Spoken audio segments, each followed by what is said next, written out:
Balita naman sa ibang bansa, 12 sibilyan ang patay sa NATO airstrike sa Afghanistan.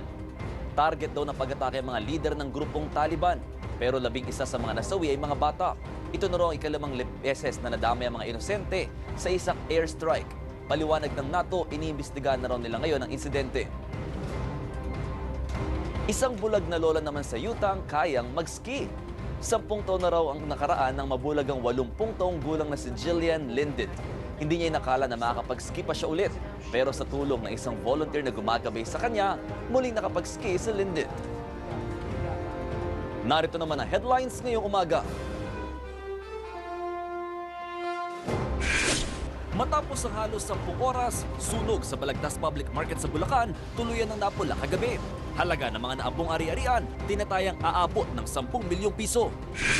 Risa Ontiveros ng Team Pinoy, hinamon ng kapwa senatorial candidate na si Nancy Binay ng United Nationalist Alliance sa isang debate. Pero sagot ni Binay, wala raw siyang oras. Parang wala nang oras para mag-debate kaming dalawa eh.